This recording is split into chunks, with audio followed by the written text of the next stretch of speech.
Olá, tudo bom? Vamos começar aqui a nossa live.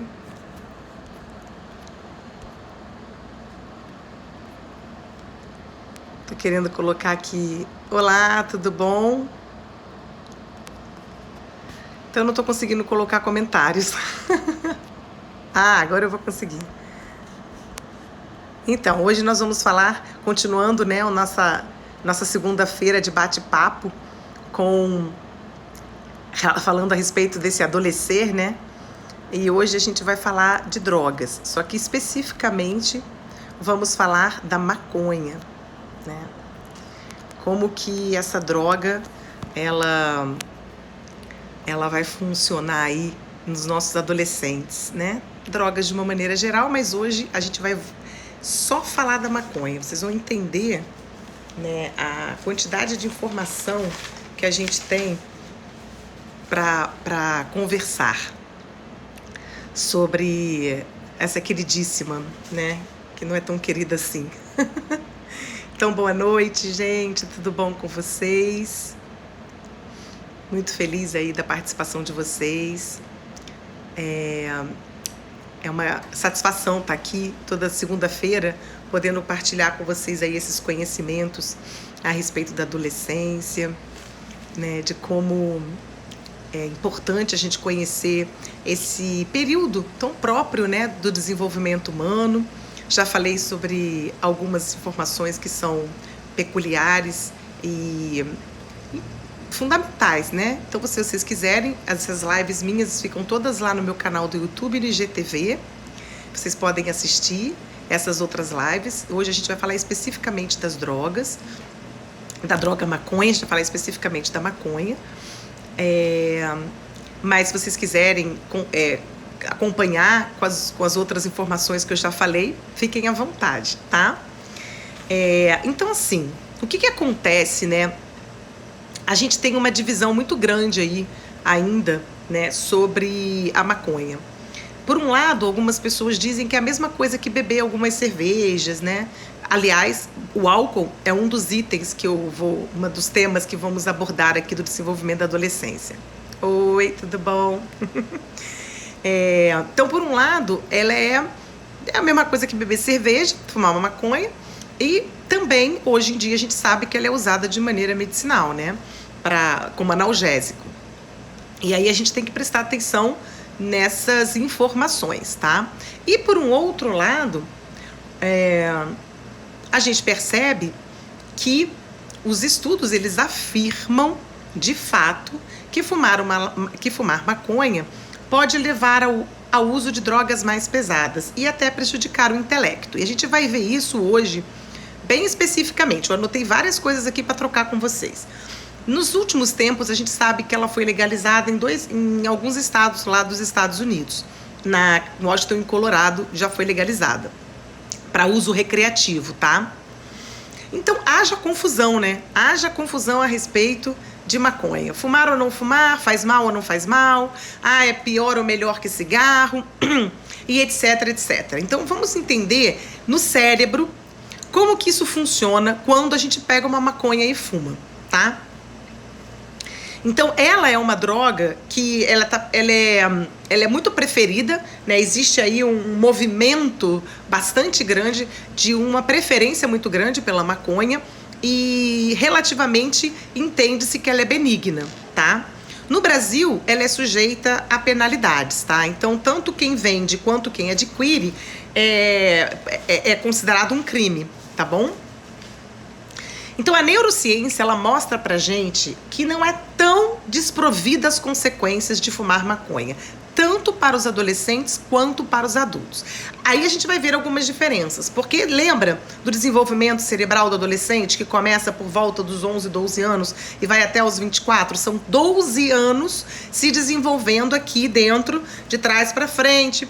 E aqui no lobo frontal e pré-frontal, que é onde acontecem a grande maioria das mudanças bem significativas, e já vou falar no finalzinho, é onde mais afeta quando a gente fuma maconha, tá? Então, para os adultos, ela tem consequências, sim. Também tem para os adolescentes mais, em função do desenvolvimento dele cerebral. Então, hoje, a maconha é vista por muitos especialistas como uma droga introdutória. Por quê? Isso vários especialistas falam, não só os psicólogos, psiquiatras, mas os próprios profissionais que trabalham na polícia, etc. e tal, ligados a crimes, ligados a drogas. Ela abre portas para drogas mais perigosas, tá? Então, ela prejudica o funcionamento mental, a coordenação, e ela representa uma ameaça à segurança pública. Por que ela representa uma ameaça à segurança pública? Porque ela altera a consciência.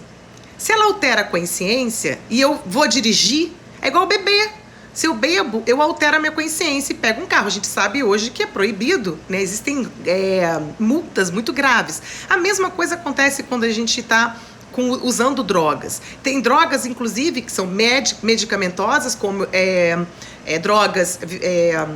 medicamentos para doenças mentais, por exemplo, ou para pânico, ou para depressão, que você não pode usar armas sei lá o quê, ou fazer coisas perigosas, tipo dirigir.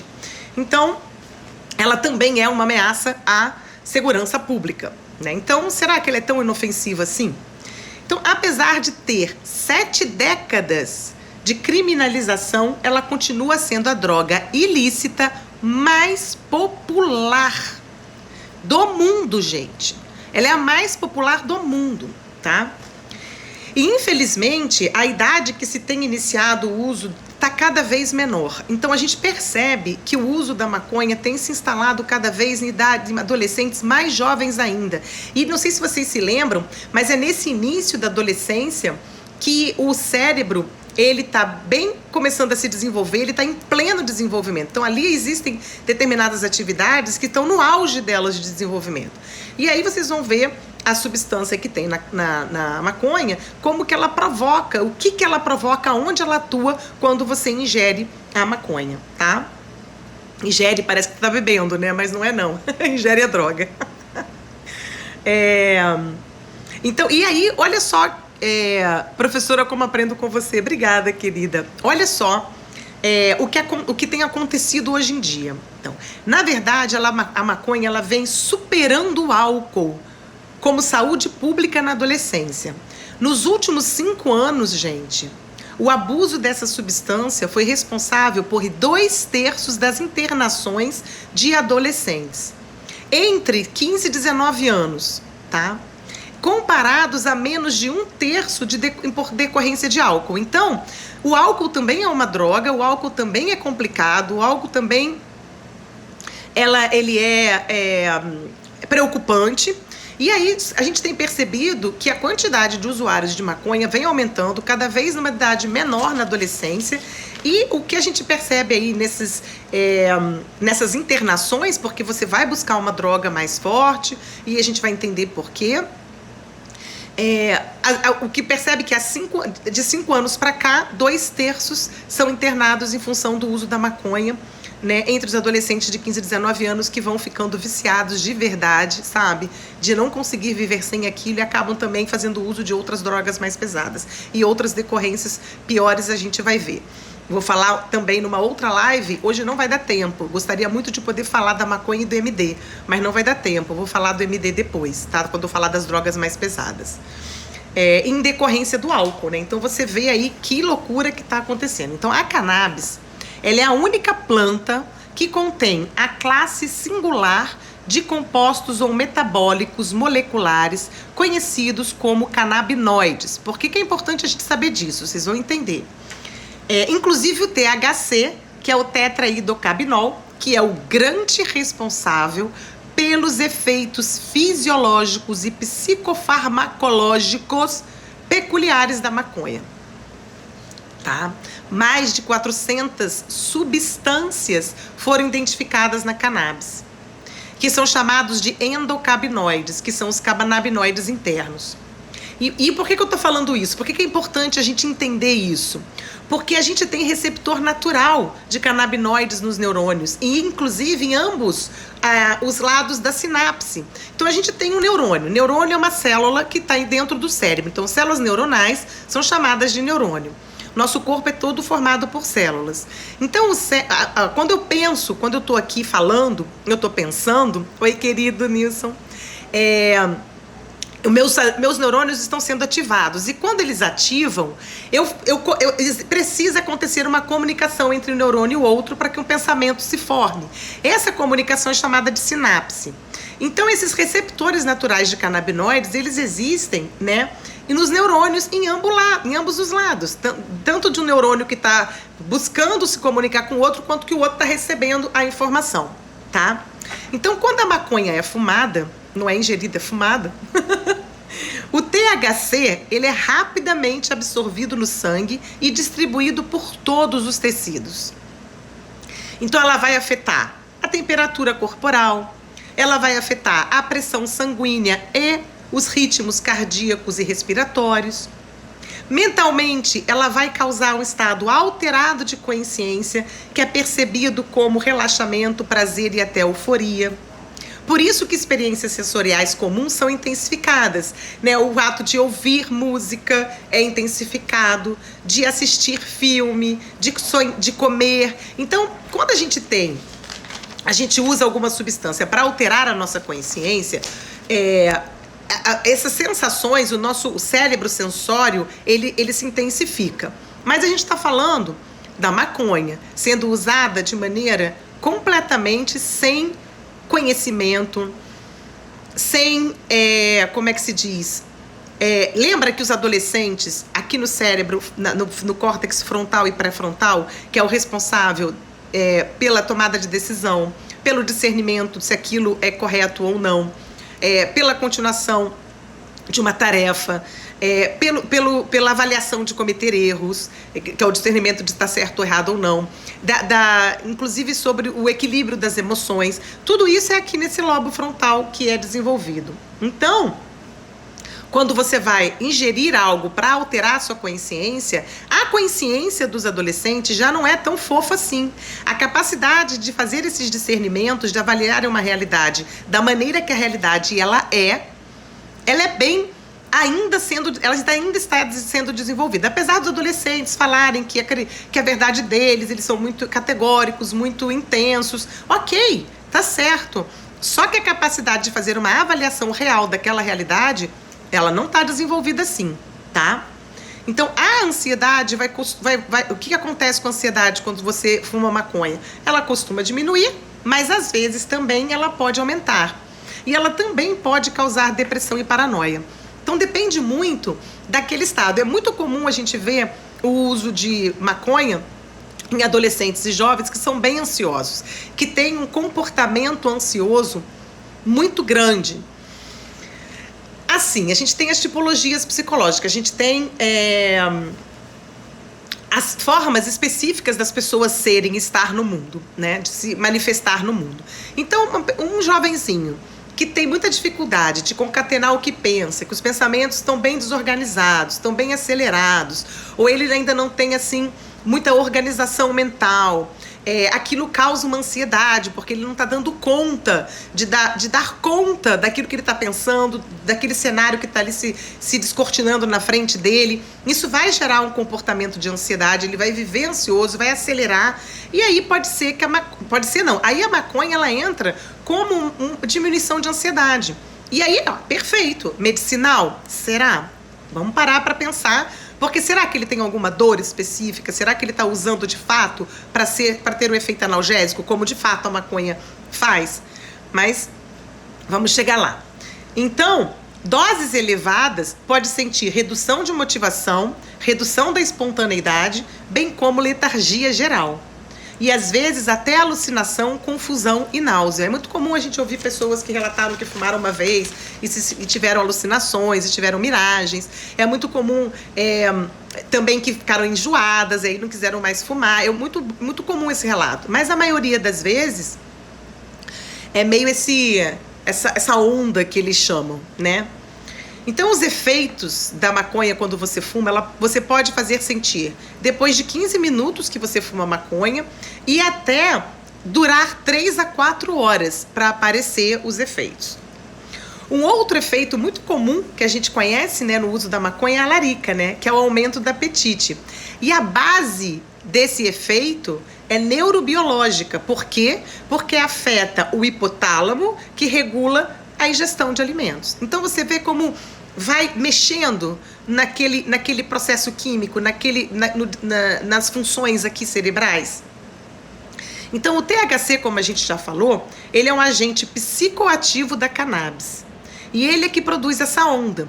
Então, quando você fuma maconha, o THC está lá. Lembra que 400 substâncias você encontra na cannabis? Mais ou menos 400 substâncias você encontra na cannabis. E o THC é uma delas. E só o THC é responsável por um monte de coisa aqui que eu estou falando para vocês, tá?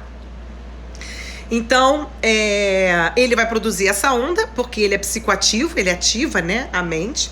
A falta de coordenação vivenciada é que o THC afeta o cérebro, então ele vai ficando completamente sem coordenação.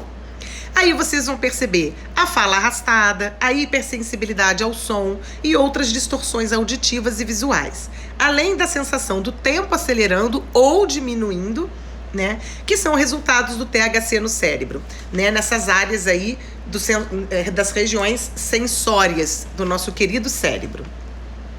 E tem uma coisa muito importante também, que a concentração de THC há uns anos atrás era de 4% num cigarro de maconha.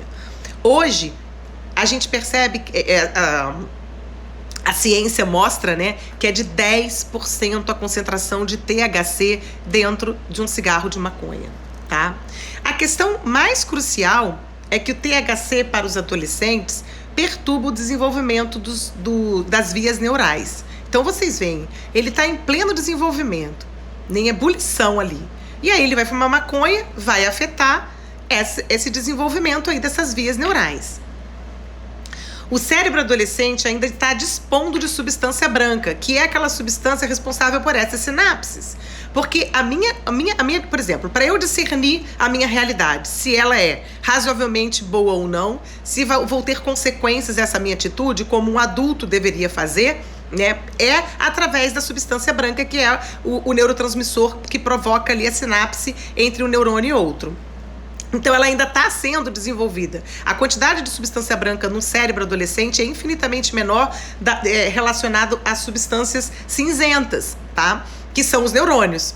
Então, no cérebro do adolescente ainda está dispondo, né, as substâncias brancas e se interconectando, essas interconexões que ele faz.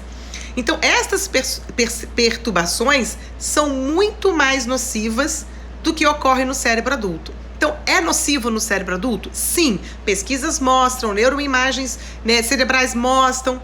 Neuroimagens já são cerebrais, ninguém merece, falei errado. E aí, no adolescente, então, é mais grave ainda.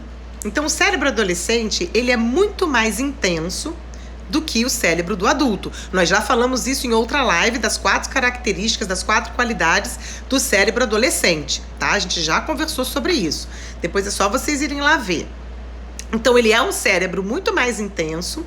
Ele também experimenta maior tensão, por ser intenso, ele vai experimentar maior tensão. E com o aumento da tensão, mais aumenta a necessidade de alívio.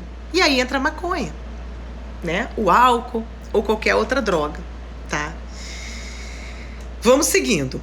Um outro endocabinoide, né, que são as substâncias, né, da cannabis, né? Substâncias encontradas na cannabis, são os endocabinoides, né? Tem estudos que falam de um neurotransmissor chamado anandamida. O termo sânscrito para Ananda significa felicidade. Então, Ananda, minha querida Ananda, se não estiver assistindo aqui, ela vai assistir depois. Você significa felicidade. Um termo sânscrito. Muito legal. Então, a anandamida, né, esse neurotransmissor, ele é encontrado em todo o cérebro, principalmente nas áreas de regulação do estado de humor, da memória, do apetite, da dor, da cognição e da emoção. Então, um outro endocabinoide encontrado nas substâncias, né, da cannabis, que a cannabis é a maconha, é essa anandamida. Então, esse canabinoide, ele também se assemelha a outro composto natural que contém que é conhecido como o analgésico, o analgésico ideal para o corpo, que são as endorfinas. Então, olha só onde que ela atua. Ela também atua, né, na supressão da dor, que são os analgésicos, né? Então, a função biológica para ajudar os seres humanos a escaparem de situações que ameaçam a vida. Então, aqui, vamos pensar comigo, gente, raciocina junto comigo. Eu tenho um cenário aqui na minha vida. Esse cenário, ele é doloroso, ele me causa incômodo. Eu não tô gostando de ver isso. Tenho que fazer isso, tenho que fazer aquilo outro, não gosto de fazer assim, não gosto de fazer assado. Quem não vive situações de frustração? Frustração causa dor, né? Quem não vive frustrações de tristeza? Tristeza causa dor. Quem não vive frustração de medo, de insegurança? Medo, insegurança causa dor. Então ela tem essa função analgésica, porque ela vai atuar, né? Ela vai ali liberar outro canabinoide que existe dentro, que eles pesquisaram, que eles descobriram, dessas milhões de substâncias que existem na cannabis. Essa é uma delas. E olha o que acontece, né? Mais uma vez, vou me dar prazer, né? Porque vai atingir lá o giro cingulado também, que é o lugar lá dentro onde tem onde é o responsável pelo prazer. Então, para vocês verem o que acontece. Então, o THC, que é introduzido quando eu fumo uma maconha, o THC tá lá, ele é introduzido, ele banha o meu cérebro e também segue diretamente para os abundantes receptores de endocannabinoides, no hipocampo, na amígdala. A amígdala é aquele negócio que tem aqui dentro do hipocampo, hein, gente? Né? Daqui não. Gânglios basais, cerebelo, núcleo acumbente. Olha só, interfere nos processos químicos cerebrais, inibindo ou provocando atividade. Então, o que acontece? Ele vai interferir na função cerebral normal. Então, a pessoa vai ficar mais quietinha ou ela vai ficar mais agitada. Ela não vai ficar como ela deveria ficar. E aí, a gente estava falando do estado de consciência. A gente fala tanto de como que eu consigo discernir, como é que eu, como mãe de um adolescente, profissional que trabalha com adolescente, seja esse profissional que for, uma pessoa que convive com adolescente num familiar, uma fuga utilizada por muitos, essa questão é que depois que foi legalizada, sim, justifica. É isso que eu estava falando, dessa grande desespero, né? Por um lado tem essa justificativa e aí eles se utilizam. Então o jovem, ele se utiliza desta fala. Mas ele é usada medicinalmente para a dor, como analgésico. Mas meu filho, você está com alguma dor? Você está com um membro que foi amputado? Né? Você está aí com uma fratura exposta, com uma dor crônica? Não. Ele tem uma dor existencial. Ele tem uma dor de não conseguir fazer uma avaliação da vida. Ele tem uma ansiedade que provoca dor, uma angústia que dá dor. Então não é para usar, não faz sentido usar medicinalmente. Até porque a gente está vendo aqui a ciência, a neurociência trazendo para nós como que atua no cérebro do adolescente, tá? Então, no final eu vou falar um pouquinho sobre essa questão das orientações para os jovens, tá? Então, quanto mais cedo se começa a usar a dor do crescimento, crescer dói. Quanto mais cedo se começa a usar a maconha, mais efeitos negativos, os efeitos negativos se intensificam, tá? A minha gata tá reclamando aqui, miando. Então, as neuroimagens cerebrais, né, vão perceber nesses adolescentes mais jovens que o volume cerebral fica menor, a redução da substância cinzenta, ela vai acontecer, é um prejuízo maior na substância branca. Então, quanto mais cedo, mais afeta isso daqui que eu tô falando. Também o THC provoca hiperreação de uma parte específica da amígdala, que é a busca pelo novo. Aí a gente entra lá naquelas 4 características, naquelas 4 qualidades, né, do desenvolvimento cerebral nessa faixa etária, e uma delas é a busca por novidade. Então ela vai afetar, oi tia, que linda, ela vai afetar essa parte também. Vocês já viram quantas partes que eu já falei que afeta o cérebro? Então, quanto mais cedo instala o uso, mais a chance de viciar. principalmente antes dos 16 anos, tá? Lembrando que a adolescência começa por volta de 11, 12 e vai até os 24, e nesse primeiro momento, primeiros anos da adolescência, 11, 12, 13, 14, 15 até 16, são o período mais intenso desses processos de transformação, de mudanças no cérebro, tá? Então, olha só o que vai causar. Nessas criaturinhas, nessa faixa etária, que estão ali em pleno desenvolvimento de estudo, tendo que ser obrigados a estudar um monte de conteúdo, etc, etc, etc. Então, tem mais dificuldade de concentração, atenção em testes que envolvem planejamento, flexibilidade, raciocínio abstrato e cometer o dobro de erros. Então, olha só o quanto, né, que a gente está vendo aqui que um simples cigarro de maconha vai provocando nesse cérebro aqui, tá? Aqui não, né, no adolescente, porque o meu vai acontecer coisa ruim, mas eu já sou adulta. Outra coisa que acontece, que é muito comum nos relatos também, é o esquecimento. O esquecimento, porque afeta a memória, é o déficit cognitivo mais comumente relatado associado ao uso da maconha. Eu conheço adultos que fumaram maconha durante muitos anos e ainda continuam fumando, mas é lógico que com menos intensidade, e que reclamam muito da memória.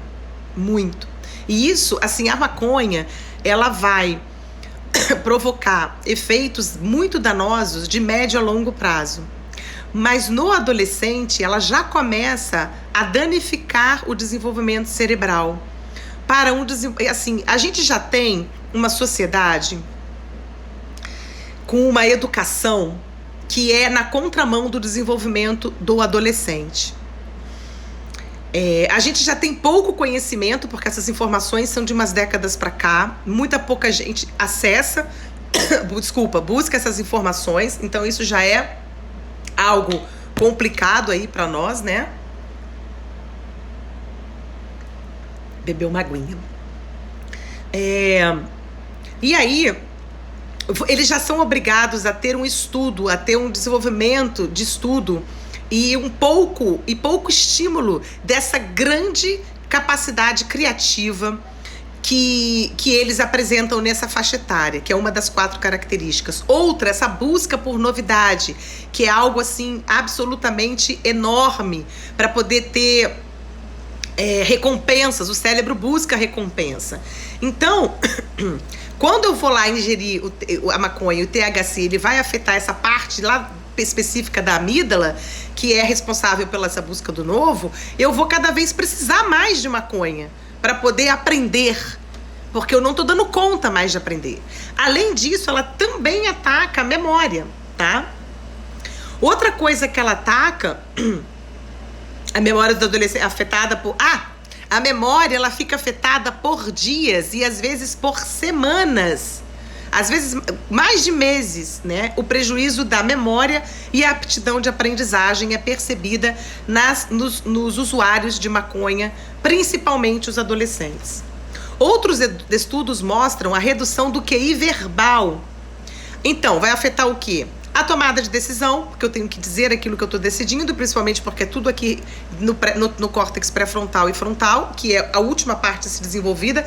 O córtex pré-frontal e frontal, para vocês terem uma ideia, ele finaliza o desenvolvimento dele por volta dos 20 anos. Então, o que isso significa? Vamos fazer a metáfora da criança que anda, tá? Eu adoro ela. Então a criança está lá andando, começando a andar. Então a gente vai segurando a criança, estimulando a criança para ela andar. Mesmo ela recebendo muitos estímulos, mesmo ela não recebendo muitos estímulos, o que vai acontecer? Ela vai andar. E a partir daquele momento que ela começa a andar, ela não vai ter aquela habilidade que ela vai ter daqui a meses ou anos. Então o desenvolvimento dessa parte aqui do cérebro, ele se completa aos 20 anos. Então é como se ele estivesse começando a andar. Então é como se ele estivesse começando a ter uma capacidade maior e mais completa de tomar decisões, de reconhecer os erros, né? de completar tarefas, de trabalhar, de entender e administrar as emoções que têm picos, de entender a necessidade dessa recompensa que o cérebro tem, dessa busca pelo novo, de administrar assim as conexões, quando eu tenho que fazer uma escolha, tomar uma decisão, eu tenho que compilar a informação, organizar a informação, fazer uma análise da situação, pensar lá na frente nas consequências. Isso começa a ter, assim, o cérebro do adolescente, ele se completa para essa capacidade começar a ser atuada com pleno desenvolvimento aos 20 anos. Mas isso não significa, tá, que mapeando, que completando esse desenvolvimento, ele tenha muita habilidade para poder atuar nesses quesitos. Então, começa o aprendizado. Ele está se preparando para começar a fazer, a exercer as funções específicas daqui do lobo frontal, está começando a ser capaz de exercer na sua plenitude, mas ele não tem habilidade para ainda, tá? Então, se a cannabis, quando eu fumo, tem o THC que altera, que vai afetando todas essas partezinhas aqui, olha só a dificuldade de desenvolver essas partes do cérebro. Como é um impedimento, reduz de forma absurda. Então, vai fumar uma maconha todo dia, às vezes mais de uma por dia, daqui a pouco, aquele efeito, ele vai perdendo a graça, e aí abre-se uma porta para drogas mais pesadas, infelizmente. E a gente tem um meio social que também não ajuda muito, né? Uma outra coisa muito séria, né, no uso da maconha é que ela duplica, tá? A possibilidade de desenvolver a psicose, que é a esquizofrenia, por exemplo. O risco de esquizofrenia é de 2 a 5 vezes maior do que em pessoas que não usam maconha. Aí você tem lá aquele jovem que fuma maconha, tá fumando maconha, talvez ele tenha ali uma dificuldade muito grande de lidar com a realidade dele, ele venha de uma realidade dolorosa, e aí também não ajuda, não é um fator de favorecimento, ou mesmo que ele tenha uma realidade ou um entorno que esteja ali presente com ele, ele tem as questões pessoais dele. Gente, vamos entender? Nós temos filhos, os filhos nascem, a gente tem uma corresponsabilidade no desenvolvimento dele, mas ele é um ser singular, ele é único, ele tem uma particularidade que a gente vai buscando, de uma certa forma, conduzir. Só que eu, como mãe e mulher, não sou perfeita. Vocês, como seres humanos, homens e mulheres, pais e mães, tios, adultos, não são perfeitos. A gente não dá conta de acertar sempre.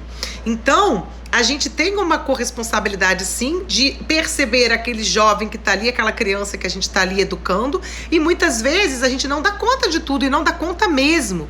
E muitas vezes a gente só... Hoje, eu sou uma pessoa que eu percebo que eu não faria o que eu fiz há uns 5 anos atrás. Só que há 5 anos atrás eu achava que aquilo que eu fazia era o correto. E isso acontece com todo mundo. Então a gente reconhecer as nossas falhas é fundamental para que a gente possa fazer novamente. Eu tenho uma dúvida: a maconha libera esquizofrenia, que já é uma condução da pessoa, ela gera esquizofrenia? Então, vamos lá. Eu tava blá blá blá aqui pra falar isso. Então a gente tem um cérebro, a gente tem um comportamento no mundo, e que a gente tem 3 maneiras, bem grossamente falando. Eu falei isso numa live que eu disse sobre distúrbios do transtorno de obsessivo compulsivo. Então a gente é neurótico. Todos nós somos neuróticos. Alguns com uma neurose mais leve, mais tranquila de lidar, mais administrável. E outras neuroses que vão se agravando.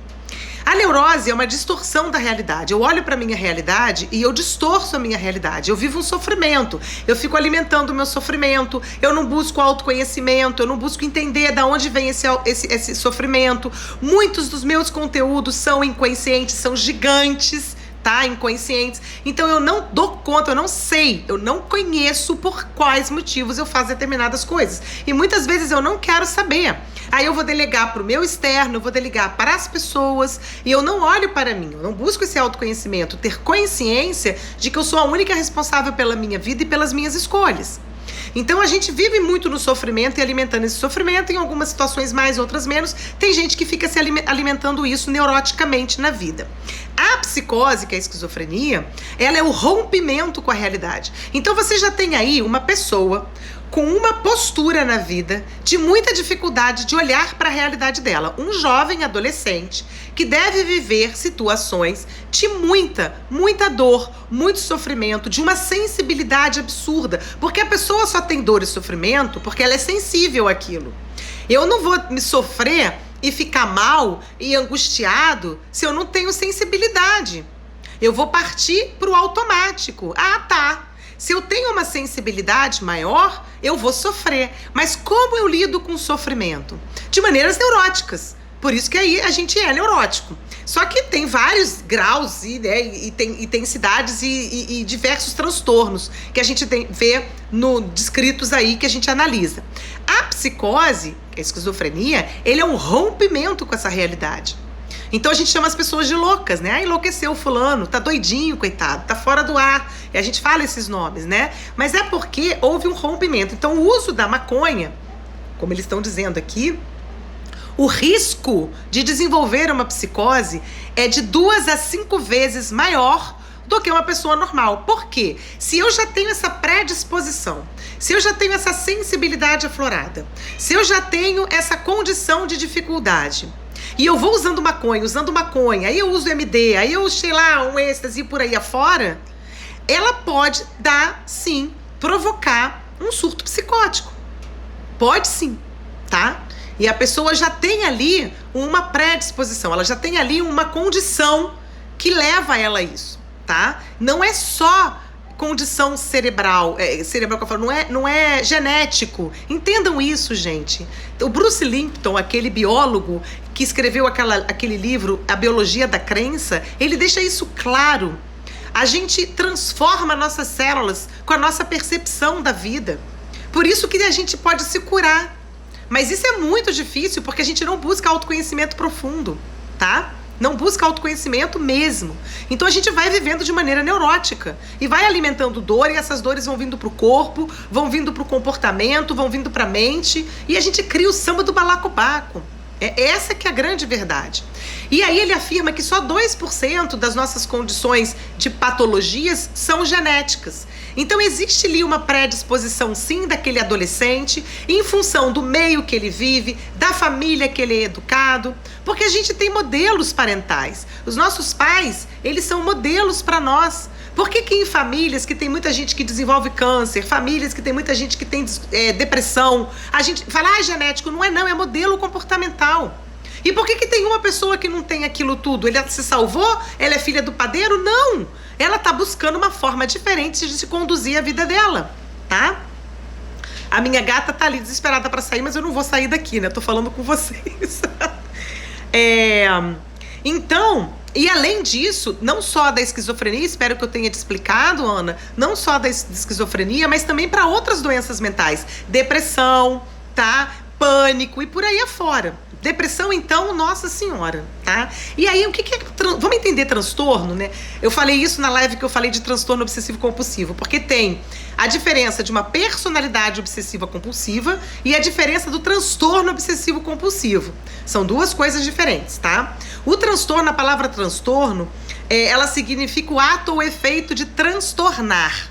E transtornar é mudar a ordem, é desorganizar. Por isso que os transtornos mentais, né, que a gente chama, tudo isso é transtorno mental, tá desorganizado. Então vocês imaginem, que bom que eu te expliquei.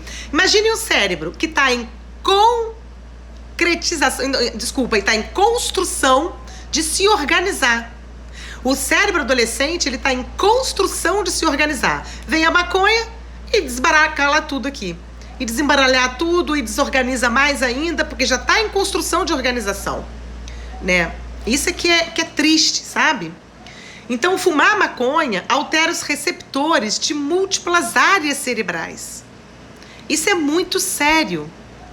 Não apenas no hipocampo e no córtex, mas também resulta mudanças, né, cognitivas, né, na cognição, que mas também no núcleo accumbente, que é o núcleo do prazer. Então, ele vai apresentar ele vai aumentar a possibilidade de viciação do cérebro para outras substâncias também. Então, o desenvolvimento cognitivo fica afetado, sim, a gente já viu aqui em vários aspectos que a gente já falou. E vamos ver esse outro estudo que também é bem interessante. A nicotina torna o cérebro mais sensível aos efeitos da maconha. Nicotina, cigarro, tá? Então, os níveis de componentes abrasivos na fumaça da maconha, alcatrão e monóxido de carbono, é de 3 vezes maior na maconha do que no cigarro comum. Tem a questão social do adolescente, de precisar sentir... Isso, com certeza, Ana. E a gente já falou disso lá na live que eu falei das 4 particularidades, que é engajamento social. E aí vai levando, sim, amigos que infelizmente também estão ali buscando essa novidade, buscam por essa forma, e aí existe uma característica própria daquele adolescente que está inserido naquele grupo, que faz parte daquele adolescente. Então, são vários fatores que a gente tem que analisar. Não é simples, tá? Então, 5 cigarros de maconha equivale a um maço de cigarro comum. E aquele papo, fumar maconha não faz mal como fumar cigarro, Olha só, níveis de componentes abrasivos na fumaça da maconha, alcatrão e monóxido de carbono, 3 vezes maior na maconha do que no cigarro. Então, esses índices aqui desses componentes abrasivos são encontrados no cigarro comum, mas são 3 vezes maior na maconha. Então, 5 cigarros de maconha equivale a fumar um maço inteiro de cigarro. Outra coisa, também contém de 50% a 70% mais de substâncias químicas cancerígenas da fumaça do cigarro. O uso do purificador, que é o bong, que é um cachimbo que filtra a maconha através da água, não é garantida com essas substâncias químicas, uma vez que o principal ingrediente cancerígeno na maconha, que é o benzopireno, não se dissolve em água. Então, eu tô fumando, mas eu uso bong. Eu tô ali, filtrando com a água. Não tá. 50%, 70% mais de substâncias químicas cancerígenas que a fumaça do cigarro. A fumaça da maconha. Então, gente, vocês estão vendo, né? Vocês estão percebendo aí como é que é a maconha. Então, adolescentes são mais vulneráveis a essa droga, porque eles estão... É uma fase crucial do desenvolvimento do cérebro, tá? Sim, depois... Você me pede no... Deixa eu te falar. Isso tudo tá aqui, nesse livro, dessa médica, psiquiatra, tá bom? Você pode me pedir no story que eu te mando a foto, tá bom, querida? Muitos dos meus estudos vêm desse livro e desse livro. E tem o outro também. São 3 livros que eu estudo o adolescente para fazer as minhas lives. E esse daqui, para falar de sono, maconha, drogas, álcool, é esse daqui dessa psiquiatra, tá bom? Então, as 2 partes sofisticadas do cérebro são as mais afetadas e são as cruciais no desenvolvimento do adolescente, que são o córtex pré-frontal e frontal, como eu falei para vocês, tá? E eles são os que mais são afetados pela maconha.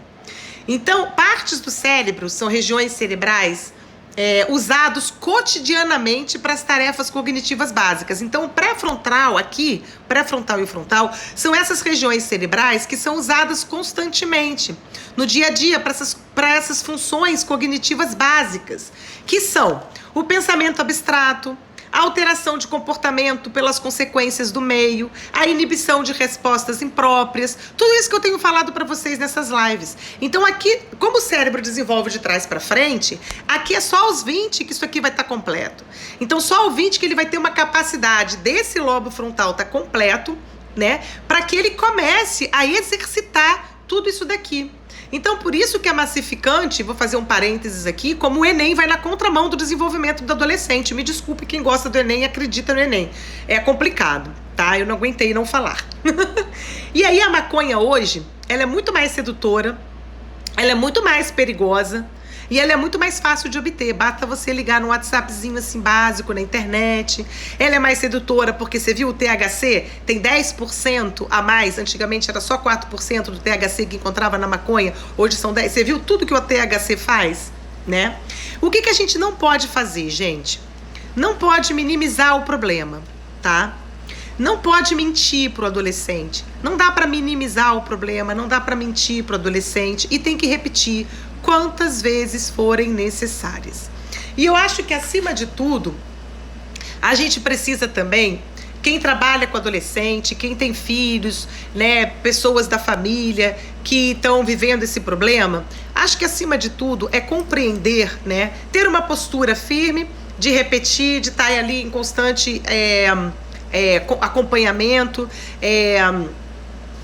como é que fala? Não minimizar o assunto. O adolescente, ele vai falar o que ele pensa, ele acha que é uma verdade, você não conhece tudo. Aí a gente tem que ser repetitivo e, principalmente, tem que proporcionar para esse jovem um lugar que ele possa compreender o porquê dessa necessidade. Não existe uma cartilha, não existe um protocolo, não existe eu chegar para vocês e falar, olha, o fulano fuma maconha por causa disso, disso, não. O fulano fuma maconha porque ele decidiu usar essa substância por alguma razão. É igual algumas pessoas resolvem comer demais e ficar obesas. Outras comem de menos e ficam cheias de problemas de saúde também. Outros são compulsivos de gastam o que não tem. Né? Outros desenvolvem outros transtornos, ficam deprimidos. Outros têm pânico, outros têm ansiedade das mais diversas ordens possíveis. Tá? Então tudo tem um motivo para aquele sujeito específico. É muito sério isso, gente. A gente não dá para categorizar. A gente pode entender, eu tô falando aqui de processos de como a maconha afeta o cérebro diante de ciência, de neurociência, de estudos científicos, como os pais podem ajudar embora se sintam impotentes, como profissionais de psi aprenderem sobre aquele jovem nos fez entender e compreender melhor o adolescente. Gente, quem é o profissional, né, de psicologia, por exemplo, que está atendendo um jovem que está fazendo uso de drogas, de maconha, por exemplo, precisa estudar sobre isso, estudar sobre a adolescência e fazer acompanhamento com esses pais. E também precisa olhar para si e para perceber como é que isso afeta ele. Isso é fundamental. Os pais precisam ter consciência de que isso está acontecendo e tomar atitudes que, dependendo da idade desse adolescente, que é diferente um adolescente de 15, 16 e 17, para um adolescente de 18, para um adolescente de 19, de 22, é diferente. O approach, a aproximação. Eu acho que o mais honesto possível é chegar e conversar com seu filho, né? Não mentir, ser repetitivo, orientar para que ele busque um conhecimento, mostrar para ele o que acontece aí no desenvolvimento cerebral, além de que a escolha de determinada substância para poder aliviar ou para poder justificar qualquer dor, seja ela emocional, seja ela física, não é, e aí olha as consequências disso que eu tô usando. Tem gente que é viciado em Neosaltina. Tem gente que não vive sem Dorflex. Isso é droga. Isso é droga. Só que a maconha no adolescente causa efeitos piores, acredito eu. Então, nós comemos mal. A gente come McDonald's, come carne. Vocês vão me desculpar, mas vai entender o funcionamento bioquímico do corpo quando você come uma carne, quando você come um queijo. Chocolate vem do leite. Então, assim, se a gente eu vou numa nutricionista decente que me explica bioquimicamente o que acontece no meu corpo, eu começo a ter consciência. E aí eu vou tomar uma decisão. Só que o meu entorno, ele não me favorece muito, porque o supermercado, 90% do que se compra no supermercado é o quê? É lixo.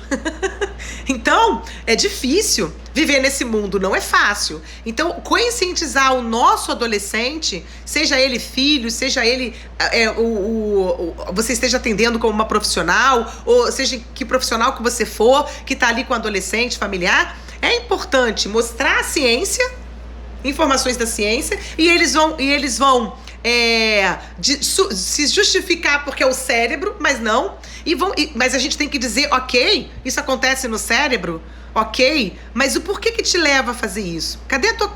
O adolescente precisa aprender, a gente adulto tem que levar o adolescente a ter consciência. Isso é um processo de 12 anos, gente. São 12 anos. E aquilo que eu estava falando, da individualidade, da singularidade, nós pais temos uma responsabilidade, uma corresponsabilidade pela educação dos nossos filhos, até para sempre. Mas é 50%. Os outros 50%, ele é um ser singular. Eu não sei aqui que todo mundo que está me assistindo se acredita ou não, mas eu acredito muito, eu gosto muito da astrologia. A astrologia, quando você faz um mapa, você tem ali informações a respeito do cDNA da sua alma. Ali tem informações a respeito das suas potencialidades, das suas dificuldades, que você pode usar. Muito difícil ser mãe, querida. Pra caramba. Porque a gente tem aí uma sociedade que incute a mãe ideal. Você tem que ser assim, você tem que fazer assado. E, na verdade, a gente erra. Nós somos seres humanos, nós falhamos. Só que quando eu chego pro meu adolescente, porque uma coisa que a gente não tem nas famílias é essa conversa.